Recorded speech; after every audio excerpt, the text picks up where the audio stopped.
Well, it's been a tough and tumultuous year for Victoria's multi-billion-dollar international education industry.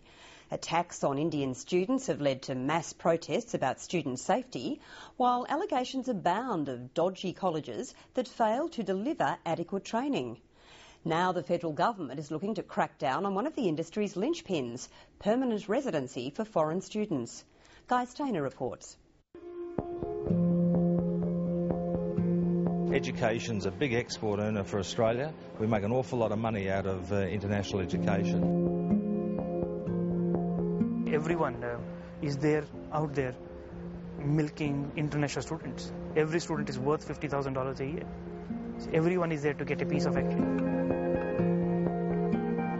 You can offer a course and make money, so why not? An economy that once lived off the sheep's back is now riding on the coattails of foreign students. International education is Victoria's largest export industry, worth $4.5 billion a year.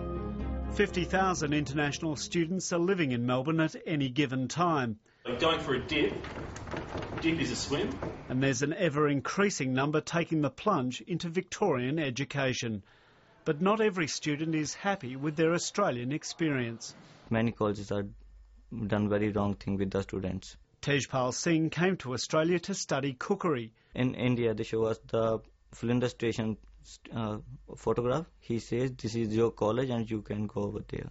After completing 2 semesters, Mr Singh went to change courses, but his college refused to release his academic results unless he paid for more tuition. They asked you to pay for semester 3 when you'd asked for a release? Yeah, I just spent near about $13,000 on my fees, but I get nothing from my college. Tejpal Singh is just one of thousands of disgruntled students. The Overseas Student Support Network says repeated cries for help have fallen on deaf ears. I can show you documents from 10 years ago when people were questions asked in Parliament about colleges that were doing the wrong things, and nobody's done anything about them. Through it all, state authorities have talked up the virtues of the Victorian industry.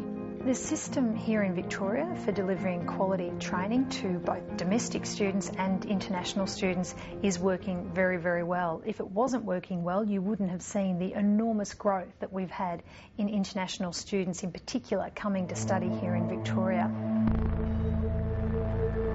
But there's ample evidence the growth has been at least partly driven not by the quality of education but by immigration rules that until recently meant studying here held the promise or at least the possibility of a residency visa.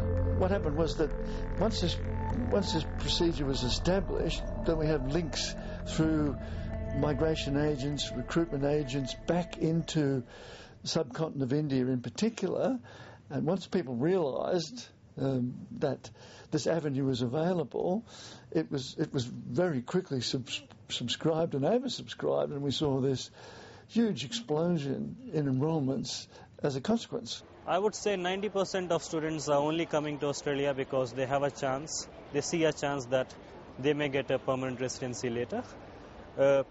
In fact, a lot of people are coming only because of permanent residency, not because of education. Nitin Gupta has built and sold his own training college and says the lure of permanent residency is an essential part of the industry's success. If you only want to sell Australian education, I think 80% of the revenue will be lost. He came to Australia to study and discovered a business opportunity. I knew this market, I knew what is required, I knew what customers want. I had the contacts, a lot of my friends had become agents. So everything was in place. All I needed was some capital to start the business. As soon as I saved some capital, I started it. He's now a consultant helping others start their own training centres. Last year, 35 new colleges opened. If you had a good consultant and if you follow all the guidelines, it's not that tough, though it's slightly time-consuming. For a little bit of time, operators can make a lot of money. The modus operandi is very simple. Spend $150,000. Get 3 rooms on rent, 4 rooms on rent, start a college, bring in 200 students, everyone pays you $10,000 each. So you make about $2 million. The Federation of Indian Students says the ease with which operators can open a training centre is a blight on the industry. The biggest problem is there is no scrutiny on the people who are starting the businesses. Okay, we have people who are unethical, who are quite dodgy, who are just there to make money. Industry insiders say some owners open a college knowing it will have a limited lifespan of 2 or 3 years and promptly begin the process of opening another college. Tejpal Singh says he started at Della College. When it was blacklisted, he was transferred to a school run by the owner's brother. When the Victorian Institute of Training and Learning, or VITAL, had its licence suspended, he says his classmates were transferred to Sunshine College of Management, another school run by the same owner. Is it easy to open an international college? No, I'd argue it's very difficult. Before you can be registered, you must have all your training resources, all your assessment tools, all your teachers and trainers in place and ready to go.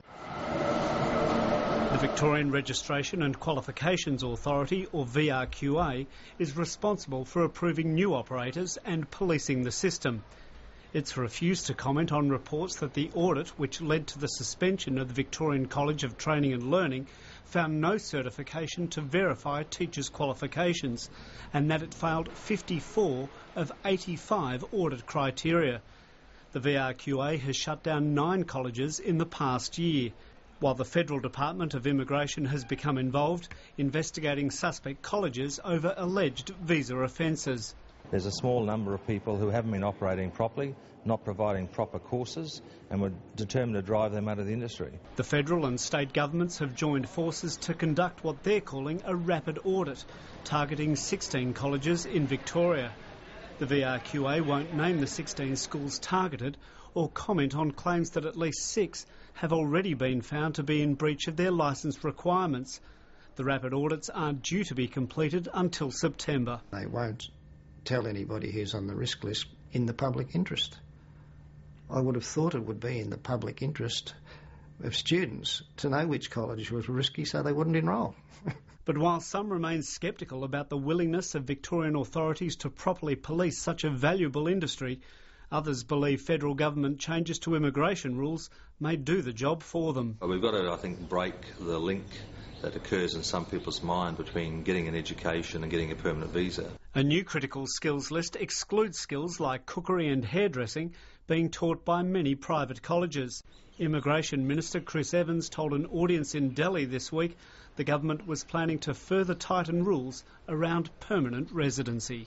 We should determine who we issue visas to based on the skills Australia needs, not the other way around. And I think at the moment we haven't got that policy setting quite right. I think the whole industry was not sustainable. It's just a bubble, and it had to burst. It has burst. The Australian government has let the scale of this training process reach a level where we now have tens of thousands of students doing these courses in the expectation they will get permanent residence. They're going to emerge at the end of this process and find that they cannot.